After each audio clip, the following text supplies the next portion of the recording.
Hi, welcome back to another week. This week we're talking all things sunscreen. With the summer rolling around, I figured it would be a great opportunity for me to kind of talk to you guys about what I do in the summertime with the sun out there and basically just protecting ourselves from sun damage and sunburns, which are like the worst. So I will be showing you guys today a DIY sunscreen recipe that you guys can use and make, and it's really simple. It doesn't take any time at all, and you can protect yourself from the sun. I will say though that because this is a natural recipe, when you guys use this, if you get into like excessive sweating or maybe go into swim and you come in contact with water, you would have to reapply it again afterwards. But if you're someone like me who's just super conscious once again about like what you're putting on your skin or toxins or whatever, then this is probably a good recipe for you. I'm gonna go ahead and give you guys this disclaimer though. I am not gonna say how much sun protection factor you get from this, but I will tell you that it does give you a pretty good coverage from sun. I'm using shea butter in this recipe. I have mango butter and coconut oil. So those three oils on their own do have a good level of sun protection. And then also I'm using zinc oxide. And when you do use your zinc oxide, make sure that it's non-nano zinc oxide. So that way it's sitting on your skin and it's not getting absorbed into your skin. So make sure you look out for your zinc oxide to be non-nano. And I will put the link below for all the ingredients that I'm going to be using today for this recipe. I'm also using pomegranate oil and raspberry seed oil because they do have a good amount of sun protection factor to them. So I will be using that in this recipe. And last but not least, I do have, of course, beeswax here to kind of give it a hardened texture, and that way you can kind of use it as a roll-on or in the little tin, whichever works for you will be absolutely fine. So that's what we're going to be getting into. These are the ingredients that we have today. And last but not least, we're scenting down with eucalyptus oil and lavender. And the reason why I'm using these oils today in this recipe, the summertime, we tend to have a lot of bugs lying around.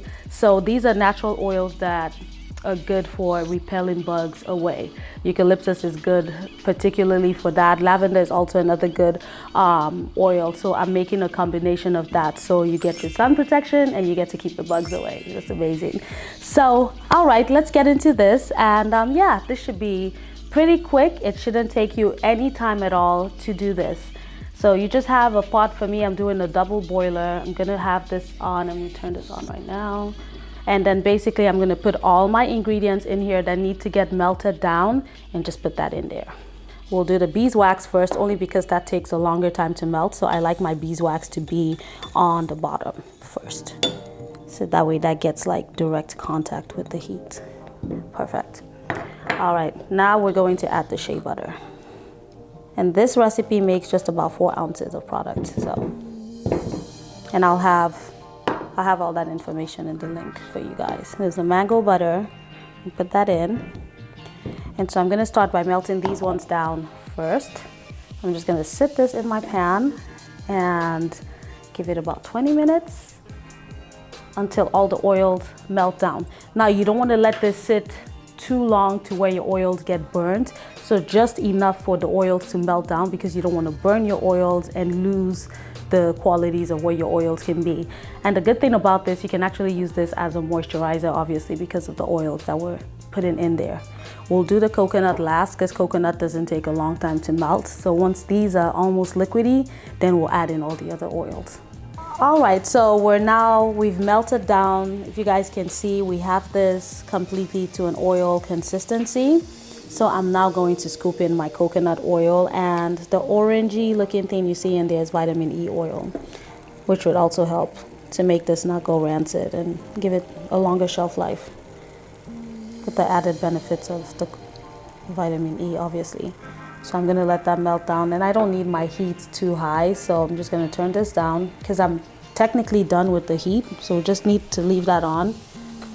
I'm just gonna stir this in, and that's just gonna melt in real good. So this is almost melted down, and now for these I'm just using 5 ml of each. the raspberry and this, which is basically 3 droppers of each. But make sure you measure yours out because you don't want to do too much. Sometimes it's very easy to get carried away thinking that you need to do too much and you really don't. So, all right. So I'm gonna put in, this is the pomegranate oil, and I use this brand by Living, and I'll put all that in for you guys. I'm only leaving this on the fire while I'm doing this because I don't want the beeswax to get too hard. More time. And then last but not least, let's put the oils. Just gonna, little piper, that's eucalyptus. This is not need too much of that. Right here. Let's put this right there so you guys can see. And please, when you're handling this, because I have this stuff pre-measured out, but you should ideally have a mask on because you don't want to inhale this stuff. And that's it. I'm just gonna stir this in real good. So depending on what your preference is, if you want it, I'm doing a roll-on because I just feel like the roll-on is easier to just kind of roll it on, but I'll also pour it in a jar. So for those of you who want a jar, whatever works for you is what you need to be doing. And get this here, I'm gonna set the table, and I'm just gonna pour this in like that. There you have it. Sunscreen. And I'll just let this sit down. And your finished product is going to look like this once it settles into the jar. It's solid, you can see. And I'm just gonna show you guys, I'm gonna warm this up with my hands. And when I rub this into my skin, see that? It doesn't leave the white residue, which you don't want from your zinc oxide. And then in the tube, let me see. It just, oh, sorry, that's not the right tube. Right there. So it kind of looks like that, and you just kind of have to wind it up and you have your roll-on. So there you have it. In less than 10 minutes, you can have your DIY sunscreen and protect yourself from the sun, because people, we don't want to get some skin cancer, we don't want to get burned, and we want to live long. Don't die from the sun, please. So until next week, I will see you guys again back here on All Things Alaché.